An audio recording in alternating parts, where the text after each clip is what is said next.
वृंदावन विहारी लाल की जय। राधा रानी की जय। श्री गुरुदेव भगवान की जय। श्री राधे राधे।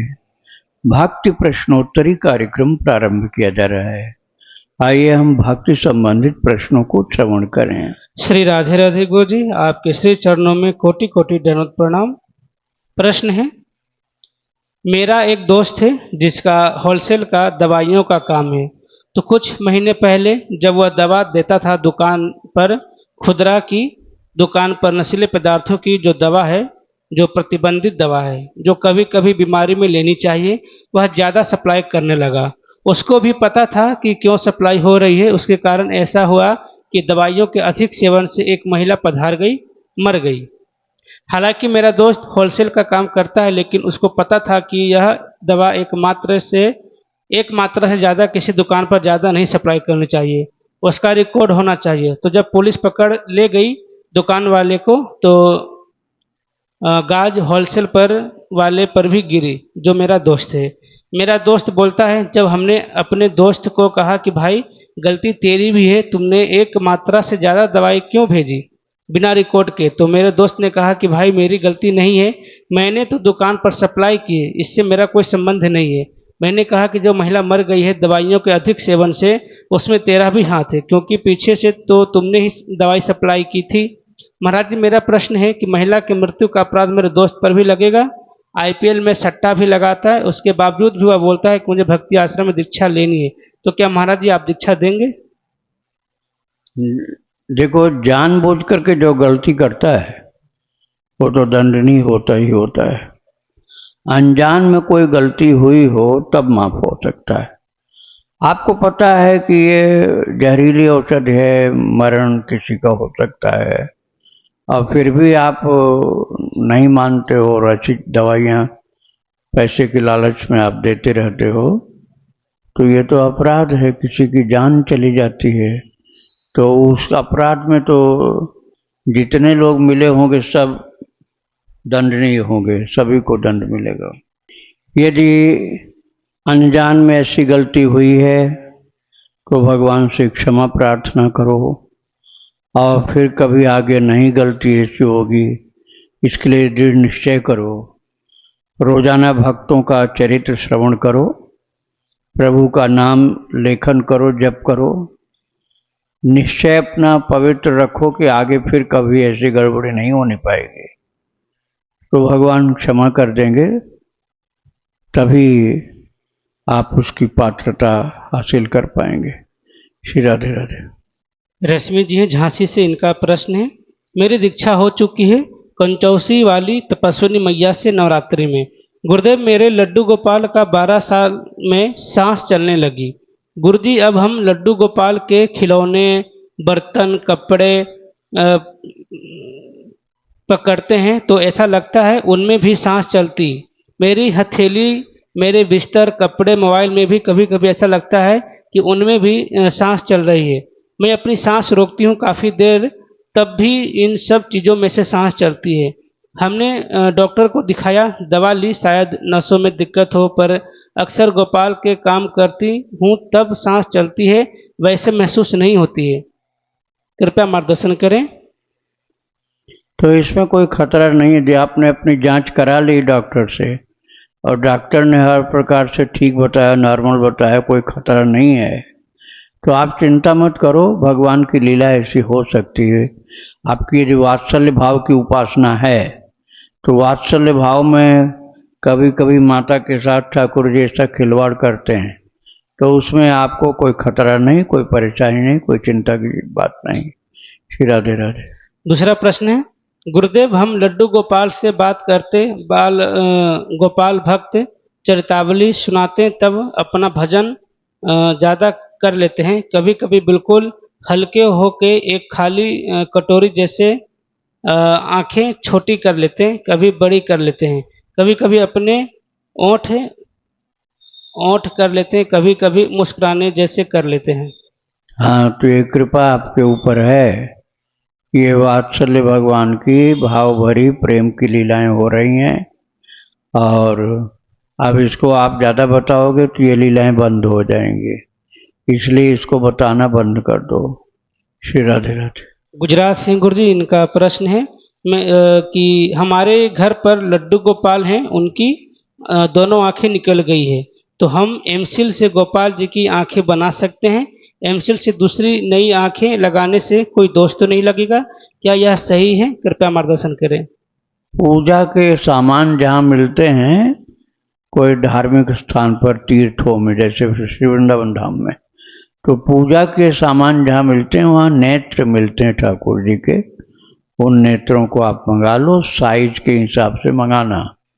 जैसे ठाकुर जी का बड़ा आकार होगा तो बड़े नेत्र होंगे, और उनको लगाने का साथ में मोम भी आता है, तो वो लगाओ।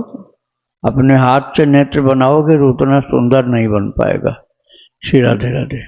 संतोष जी हरियाणा से, इनका प्रश्न है, गुरुजी मैं 2022 से वृंदावन आना शुरू किया तो मेरे मन में व्याकुलता हुई वृंदावन से दीक्षा लूं, बट किसी ने मुझे बोला कि अपने किसी मंदिर के पुजारी से दीक्षा ले लो, तो मैंने अपने पास के श्याम मंदिर से दीक्षा ले ली। उन्होंने मुझे 12 मंत्र दिया और मुझे 2 माला करने को बोला, लेकिन उन्होंने मुझे कंठी और तिलक नहीं दिया। 6-7 महीने में उन्होंने शरीर छोड़ दिया।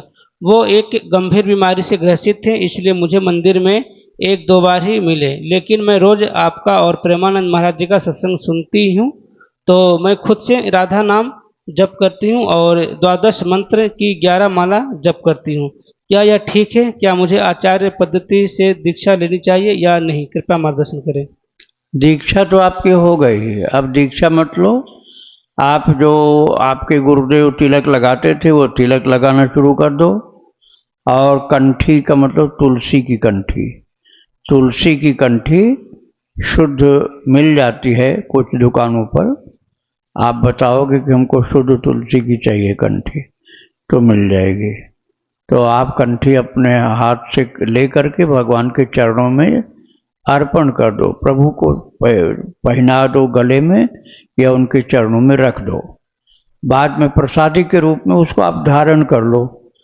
और तिलक जो गुरुदेव लगाते थे वही लगाना चालू कर दो। जप आप करते ही हैं, यदि आपने जप न किया हो तब दीक्षा आप ले सकते हैं। श्री राधे राधे। अर्चना पांडे जी हैं बिहार से, इनका प्रश्न है, गुरुजी मैं 2 साल से आपसे यूट्यूब के माध्यम से जुड़ी हुई हूँ।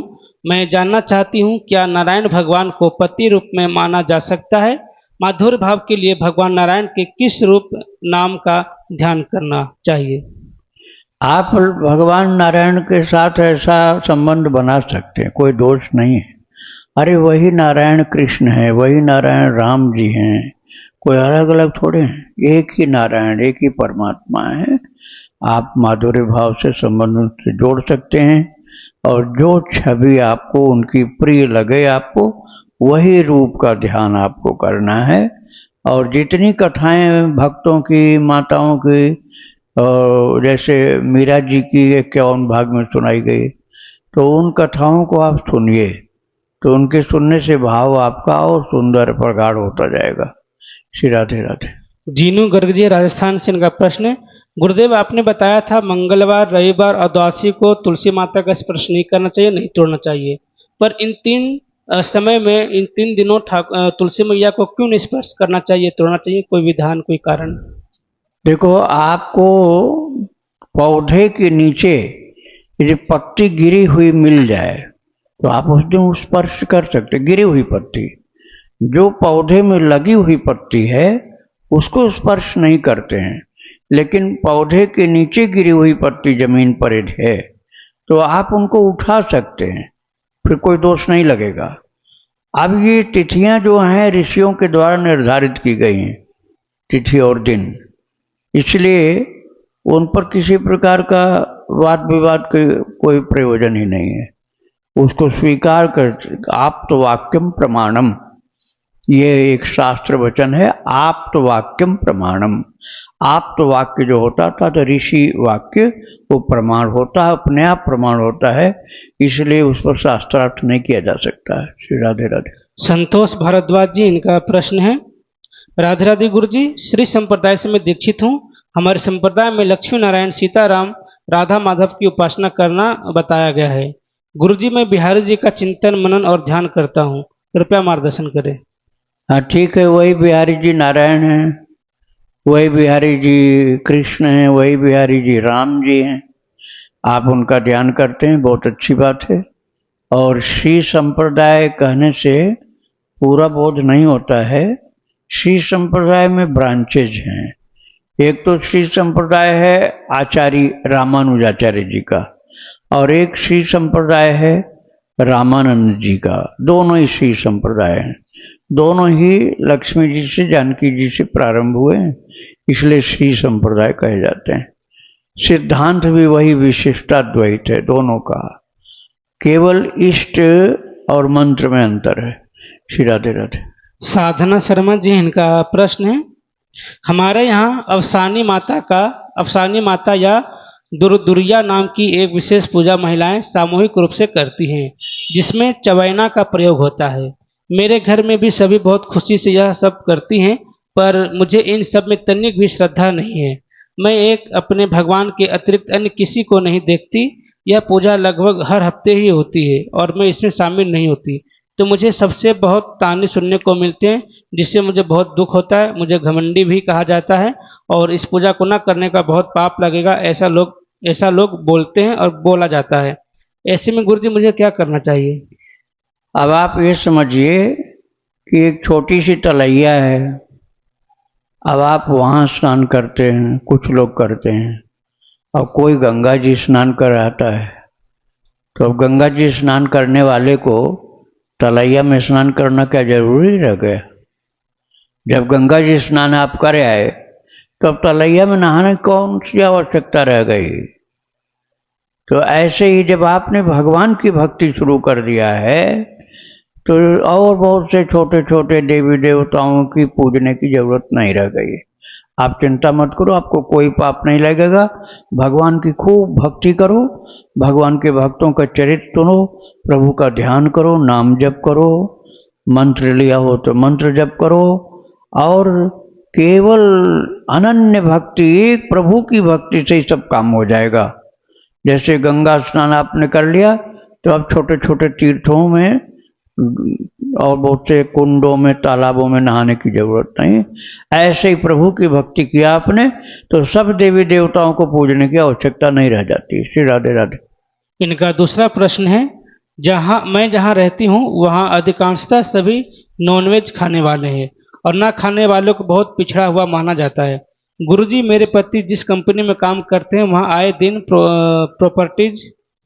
पार्टीज होती है, जिसमें नॉनवेज और शराब तथा अश्लील नाच गान आदि होता है, जिसे सब खूब एंजॉय करते हैं। पर गुरुजी, मैं एकांत प्रिय और शांति पसंद हूँ। मैं राधा कृष्ण नाम लेखन करती हूँ और अपने दैनिक कामों के साथ अपने लड्डू गोपाल की सेवा करती हूँ। मेरे पड़ोसी मांस मछली पकाते रहते हैं और सबके रूम सटे होने के कारण मेरा घर भी दुर्गंध से भर जाता है। ऐसे में मैं खिड़की दरवाजा बंद करके अपने भगवान के पास धूप आदि जलाती हूँ, पर मुझे रोना आता है कि मैं क्या करूँ। गुरुजी, मेरा यहाँ किसी से ज़्यादा मेल जोल नहीं है, पार्टीज में भी नहीं है, मैं जाती हूँ और मेरे पति को बुरा लगता है कि सब जाते हैं, तुम कहीं नहीं जाना चाहती। ऐसी परिस्थिति में गुरुजी मुझे क्या करना चाहिए? आप बिल्कुल सही कर रहे हैं, नहीं जाना चाहिए ऐसी पार्टियों में जहाँ नॉनवेज खाते हैं। और अब ये किसी संस्कार वर्ष पिछले जन्म के आपको भगवान की भक्ति में मन लगा हुआ है, आप बिल्कुल अपने सही रास्ते पर चल रहे हैं। अब ये कुसंगति पड़ गई है आपकी, जहाँ रहना पड़ रहा है, यदि इसका समाधान मिल जाए अर्थात दूसरी जगह रहने का बन जाए जहाँ पर आपको निवास में कोई बाधा न हो, तो दूसरी जगह आप रह सकते हो। लेकिन यदि दूसरी जगह रहने की नहीं है तब तो आप वहीं रहिए, अपना खिड़की दरवाजा बंद कर लिया करिए, और क्या कर सकते हैं। श्री राधे राधे। मंजू भाटिया जी, इनका प्रश्न है, गुरुजी, मैं किशोरी जी को, श्री राधा जी को सब कुछ मानती हूँ। जैसे आने वाले जो गणेश चतुर्थी है तो उसमें गणेश जी की जगह श्री राधा जी की विग्रह को या चित्रपट को पूजा स्थान पर रख के पूजा कर सकती हूँ। और जैसे दीपावली वगैरह आता है उसमें भी काली माता या लक्ष्मी माता की जगह राधा जी का फोटो रख के उनका पूजा वगैरह सब कुछ कर सकता हूँ, उन्हीं को मानकर सब कुछ? श्री राधे राधे। केवल राधा जी की नहीं, आप भगवान कृष्ण का भी रखिए स्वरूप। राधा कृष्ण दोनों ही सेव्य हैं। हाँ, यदि बाल राधा है आपके पास, बाल राधा बिल्कुल छोटी सी, तो आप अकेले उनको रख सकती हैं। लेकिन राधा रानी का बड़ा स्वरूप है तो कृष्ण भी साथ में होना चाहिए, युगल स्वरूप। बिल्कुल छोटा स्वरूप, बात जैसे लड्डू गोपाल जी होते हैं, तो लड्डू गोपाल के साथ राधा जी न हो तो कोई दोष नहीं। ऐसे ही बाल राधा है आपके पास, तो कृष्ण का स्वरूप नहीं होगा तब भी कोई दोष नहीं। ये वात्सल्य भाव की उपासना होती है, बाल राधा या बाल कृष्ण की। तो इनको छोड़ करके अन्य बड़े स्वरूपों में दोनों ही रखने चाहिए। श्री राधे राधे। कर्नाटक से गुरु जी, इनका प्रश्न है, मेरे श्री राम और श्री कृष्ण दोनों ही मेरे आराध्य हैं, मैं दोनों को ही एक मानती हूँ, क्या यह ठीक है? नाम जप और प्रभु सेवा सहज और सरल विधि से घर में हो रही है, खान पान भी सात्विक है। गुरु जी, आप बहुत ही भक्ति और प्रेम पूर्वक भक्त चरितावली सुनाते हैं, आपकी वाणी बहुत ही दिव्य है। गुरु जी महाराज, भक्तों के चरित्र को सुनकर मन श्रद्धा और प्रेम से ओतप्रोत हो जाता है, पर कभी कभी थोड़ी मायूसी भी हो जाती है कि इन भक्तों जैसी तीव्र भक्ति तो हमारी नहीं है, इनके सामने तो हमारी भक्ति कुछ भी नहीं है। इन महान भक्तों के आगे तो हम पापी अति साधारण मनुष्य प्रतीत होते हैं। पता नहीं कब इन महान आत्माओं की तरह ही भक्ति हो पाएगी कि नहीं। अभी बहुत कुछ अंतःकरण की सफाई और साधना करने हैं। गुरुजी, इस हताशा को कैसे दूर किया जाए, कुछ उपाय बताएं। आप जब रोजाना भक्तों का चरित्र सुनेंगे तो आप सुन पाएंगे ऐसे बहुत से चरित्र कि गिरे हुए लोग, पतित लोग, अधम लोग भी भगवान की भक्ति करके महान हो गए और उनको प्रभु ने अपना लिया। डाकू भक्त की कथा है, अजामिल की कथा है, और एक वेश्या वारमुखी वेश्या की कथा है। वारमुखी जो है पहले वेश्या वृत्ति ही थी, लेकिन संतों के वहाँ रात भर कीर्तन करने से बदलाव हो गया और भक्त हो गई। ठाकुर जी ने उसकी सेवा स्वीकार की, जितना धन था सब उसने भगवान का आभूषण बना के पहना दिया।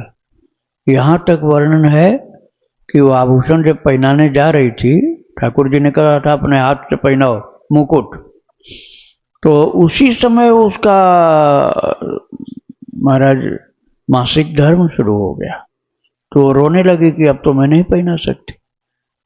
वापस आने लगी तो उसी समय आकाशवाणी हुई, मंदिर के अंदर आवाज आई कि तुम जिस अवस्था में हो उसी अवस्था में पहनाओ, वापस मत जाओ। और उसी अवस्था में अपने हाथ से मुकुट पहनाया था।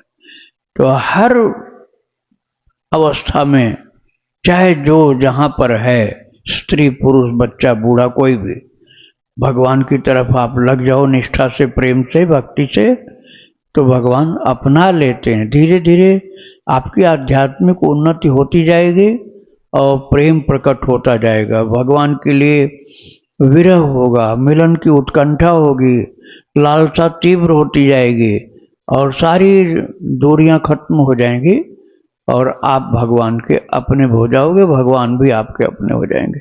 श्री राधे राधे। कृष्णदासी जी हैं यूपी से, इनका प्रश्न है, हमने सुना है इतने नाम जप का इतना फल है, इतने का इतना, तो क्या वो नाम जप माला से ध्यान लगाकर करूं वही मान्य होगा, या पूरे दिन में चलते फिरते जो नाम जप करती हूं वो भी मान्य होगा? नाम जप व्यर्थ तो नहीं जाएगा, लेकिन जो ये आपने सुना है ना कि इतना नाम जप करने से इतना होगा, वो सबके लिए लागू नहीं हो सकता है। अभी आपको जैसे पेंट दिया जाए और एक बच्चे से कहा जाए कि पेंट बनाओ, पेंटिंग बनाओ किसी स्वरूप का, बच्चा नहीं बना पाएगा, पेंटर बना देगा। ऐसे ही नाम जप जो है उसमें आपके अंदर निर्मलता है कुछ, तब तो निर्मल हृदय वाले को तुरंत सफलता मिलेगी। और जिसके अंदर पाप ही पाप भरे हैं, निर्मलता बिल्कुल नहीं है, बड़ा चालू है, चालाक है, कपटी है, छली है, धोखेबाज है, हर अवगुण भरे हैं। अब उसके उतने नाम जप से कुछ नहीं हो पाएगा। जो आपने संख्या सुनी ना, उतने नाम जप से कुछ होगा ही नहीं। कुछ न होने का मतलब है दिखलाई नहीं पड़ेगा कुछ। इतना होगा कि जैसे कुछ गंदगी छंट जाएगी उसकी, आगे का रास्ता चालू हो जाएगा। लेकिन ये नहीं कि भगवान सामने आके खड़े हो जाएंगे। भगवान सामने आके उसके खड़े हो जाएंगे जो बड़ा सरल है, निर्मल है, प्रभु का प्रेमी है, पिछले जन्म का संस्कार है, तो नाम जप का फल उसको दिखलाई पड़ जाएगा। और यदि ऐसा नहीं है कुछ पहले का, तो महाराज बहुत टाइम लगता है जप का फल सम्मुख आने में। लेकिन व्यर्थ तो नहीं जाता है, पात्रता के अनुसार उसका फल कम और ज्यादा होता है। श्री राधे राधे। निखिल जी हैं बुलंदशहर से, इनका प्रश्न है, गुरुदेव मैं एक पार्क में वट वृक्ष लगाना चाहता हूँ, क्या वट वृक्ष लगाने के कोई नियम होते हैं? वट वृक्ष को किस दिन लगा सकते हैं? वट वृक्ष आप एकादशी को लगा दो। बस ये ध्यान रखना कि जगह ऐसी होनी चाहिए कि जहाँ बकरी न खा जाए, कोई जीव जंतु जानवर न खा जाए। रखवाली करनी होगी, चारों तरफ से बाड़ लगानी होगी, पानी भी डालना होगा। केवल लगाने मात्र से काम नहीं हो जाएगा। रोजाना रखवाली करनी है, चारों तरफ से बाड़ लगाओ, कांटा लगाओ, और पानी भी डालना होगा। और फिर आपको ये भी ध्यान देना होगा कि कोई ये न कहने लग जाए अरे हमारी जमीन है, हम फेंक रहे हैं उखाड़ के। तो ऐसे किसी की जमीन मत लगा देना कि जो अपनी जमीन कह करके पौधा को उखाड़ के फेंक दे। तो आपको या तो अपनी जमीन में लगाना है, और नहीं तो कोई ऐसी सार्वजनिक जगह हो तो लगा सकते हो जहाँ किसी प्रकार की बाधा ना हो। श्री राधे राधे। श्री कृष्ण मिश्र जी पुणे से, इनका प्रश्न है, महाराज जी कुछ संत भगवान निकुंज को सबसे श्रेष्ठ धाम बताते हैं, कुछ साकेत और कुछ गोलोक को। कृपया मार्गदर्शन करें, इनमें से श्रेष्ठ कौन सा धाम है? गीता जी का पाठ करो, आपको पता चल जाएगा। गीता जी में कहीं भी गोलोक नहीं लिखा, साकेत नहीं लिखा, वैकुंठ नहीं लिखा। यही तीन तो आप जानते हो। वैकुंठ जानते हो, सुना है, साकेत जानते हो, गोलोक जानते हो। पूरी गीता जी में तीनों में से कोई नहीं लिखा। गीता जी में क्या लिखा? यद गत्वा न निवर्तन्ते तद्धाम परमं मम। भगवान ने कहा जहां जा करके भक्त को वापस नहीं आना पड़ता, वो मेरा परम धाम है। तो क्या नाम बताया? परम धाम। उसी परम धाम को राम प्रेमी के लिए साकेत लोक कहा गया, कृष्ण प्रेमी के लिए गोलोक कहा गया, और नारायण प्रेमी के लिए वैकुंठ कहा गया। और सब मिला करके एक ही नाम है, परम धाम। सब मिला लो तो एक ही हुआ, परम धाम। अर्थात भगवान के धाम बहुत सारे नहीं, एक ही है। भक्त के प्रेम भावना के अनुसार उसको उस रूप का दर्शन मिलता है, जिस रूप में उसका मन लगा हुआ है। श्री राधे राधे। इनका दूसरा प्रश्न है, भगवत प्राप्ति के बाद क्या हम स्वेच्छा से अलग अलग धाम में प्रवेश कर सकते हैं? भागवत प्राप्ति के बाद मन ही नहीं होगा कहीं जाने का। जब आपका मन प्रभु के प्रेम में रंग गया और आपको प्रभु मिल गए, तो क्या उनको छोड़ के और भी कहीं जगह जाना चाहोगे? तुम कहोगे कि हमें मार डालो, भले ही मैं हटूंगा नहीं यहाँ से, मेरी जान ले लो, लेकिन कहीं भेजना नहीं। ये स्थिति हो जाएगी, तो फिर कहाँ से चले जाओगे? तुम नारद जी की होड़ नहीं कर सकते हो। नारद जी भगवान के ही एक स्वरूप हैं, और भगवान अपनी लीला में सहयोग करने के लिए, क्रियान्वित करने के लिए नारद जी के माध्यम से लीला को आगे बढ़ाते हैं। उनका कार्य ही यही है। और कोई भक्त होगा तो भगवान के धाम में जाके फिर दूसरी जगह नहीं जाना चाहेगा ही नहीं, उसको पसंद ही नहीं होगा। लेकिन नारद जी जो है भगवान के ही एक स्वरूप हैं, 24 अवतार में से एक अवतार हैं, तो उनका हर धाम में आना जाना रहता है। नारद जी का हर धाम में आना जाना होता है। यहाँ तक कि भगवान के धाम के अलावा तो स्वर्ग में भी जाते हैं, स्वर्ग में भी जाते हैं। वो तो जमराट के यहाँ भी चले जाएंगे, उनको कोई रोक नहीं सकता है, क्योंकि ठाकुर जी की लीला को आगे बढ़ाना उनको।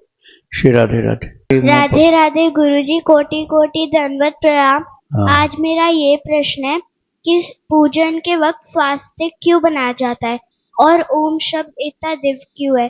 कृपया करके मेरा मार्गदर्शन कीजिए। देखो, अक्षराणाम प्रणवश्चास्मि वेदानाम, ये गीता जी के 10वें अध्याय में भगवान ने कहा, प्रणवः चास्मि वेदानाम, मैं वेदों में ओमकार हूं। प्रणव, उसी ओमकार को ही प्रणव कहा जाता है।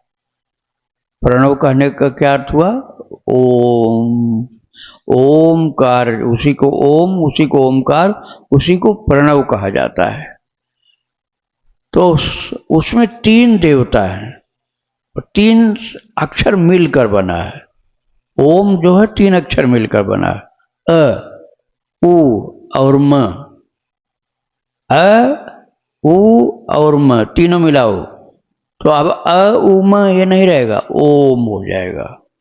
और इसमें ब्रह्मा विष्णु महेश जो त्रिदेव हैं, एक सृजन करने वाले, एक पालन करने वाले। ब्रह्मा जी सृजन करने वाले, क्रिएशन है उनका काम, और पालन करना विष्णु भगवान का काम, और शिव जी का काम प्रलय करना। ये तीनों शक्तियों के देवता जो हैं, उन सब का मिला करके सम्मिलित नाम है ओम। इसलिए ओम का महत्व इतना ज्यादा है कि उसी से शिव जी भी हो गए, उसी में ब्रह्मा जी भी हो गए, उसी में विष्णु भगवान भी हो गए। तो सबका मुख्य मुख्य जो स्वरूप है, महादेव जो हैं, एक महाविष्णु, एक महादेव, एक महाब्रह्मा, वो सब मिला करके ओम हो गए। तो अब केवल ओम बोल देने से सबका वाचक, तस्य वाचक प्रणव, ये योग दर्शन में लिखा हुआ है। तस्य वाचक प्रणव, वाचक मतलब सिंबल, उन परमात्मा का सिंबल है, प्रतीक है, वाचक है प्रणव, तस्य वाचक प्रणव। इसलिए अ उ म, ब्रह्मा विष्णु महेश, इन तीनों का सम्मिलित रूप है प्रणव अर्थात ओम। यही ओम जो है वेद का सार है, इसलिए इतनी महिमा इसमें।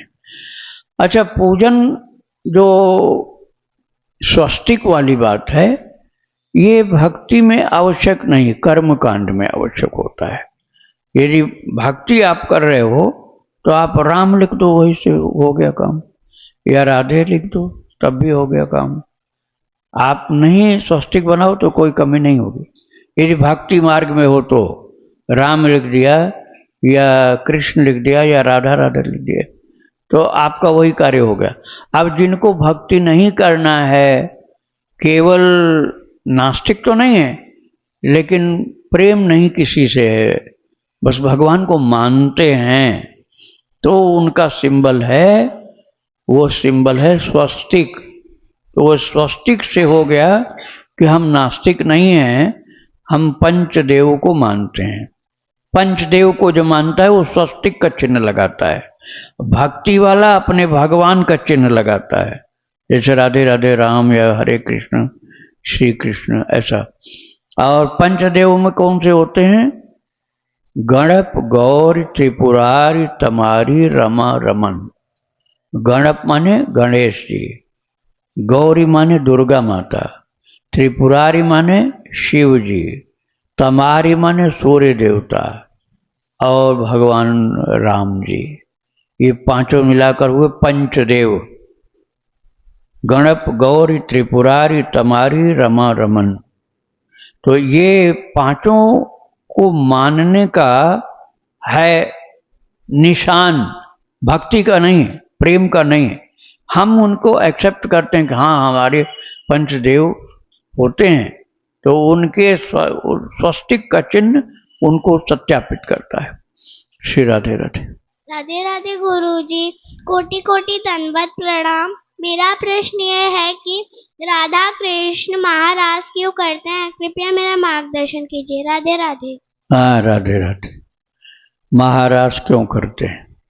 अभी तुमको खूब खुशी हो, बहुत बढ़िया चीजें खाने को मिल जाए, खेलने को मिल जाए, बहुत श्रृंगार की चीज मिल जाए, खूब सामान मिल जाए, तो उछल के नाचने लगोगे कि नहीं नाचने लग जाओगे?